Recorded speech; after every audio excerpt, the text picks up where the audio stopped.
Hello बोलते हूँ ज्योति। आप देख रहे हैं चुनावी समर, जहां पर एक और ताज़ा अपडेट के साथ हम हाजिर हैं। एनआरसी के कारण मोदी और शाह की जाएगी कुर्सी। कोरोना के कहर के बीच सीएए और एनआरसी पर यूरोपीय संसद और बाइडेन के आक्रामक तेवर को देखने के बाद मोदी के सामने सबसे बड़ा सवाल ये है कि वे अपनी कुर्सी संभाले या फिर देश। दरअसल इस वक्त सीएए और एनआरसी की वजह से देश में मोदी की कुर्सी पर संकट पैदा हो गया है।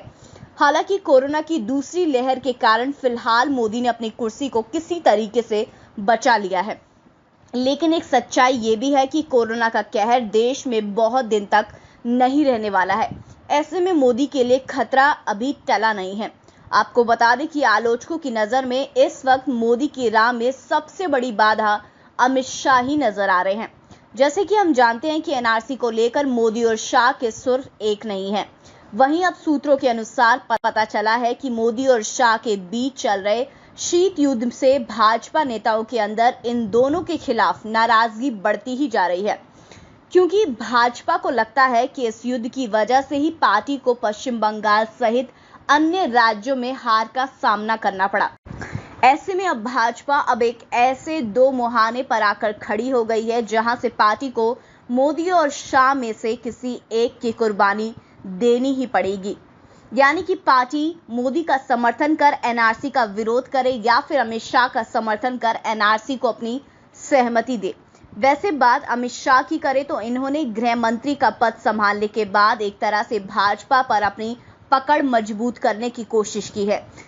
इस चक्कर में उन्होंने कई बार मोदी को विश्वास लेना भी जरूरी नहीं समझा, वरना एनआरसी को लेकर इन दोनों नेताओं के बयानों में विरोधाभास नहीं होता, जिससे लोगों को ये भरोसा हो चला है कि मोदी और शाह के बीच सब कुछ ठीक नहीं चल रहा।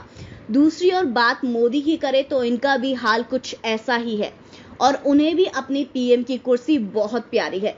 इस चक्कर में उन्होंने कथित रूप से अमित शाह को साइड कर दिया, वरना वे भी एनआरसी के मुद्दे पर अमित शाह का समर्थन कर सकते थे। वैसे कुर्सी के चक्कर में मोदी को ये भी याद नहीं रहा कि बिना अमित शाह के उनकी विजय गाथा अधूरी है, लेकिन अब शायद अमित शाह को अपना मंजूर नहीं है, तभी तो उन्होंने एनआरसी को लेकर ही सही लेकिन मोदी का विरोध किया है। ऐसे में अगर आने वाले समय में मोदी और शाह किसी की भी कुर्सी छिन जाती है तो किसी को भी कोई आश्चर्य नहीं होगा। तो इस पर आपकी जो भी राय है आप प्लीज कमेंट सेक्शन में लिखें। Thank you so much. Keep watching today's for more news.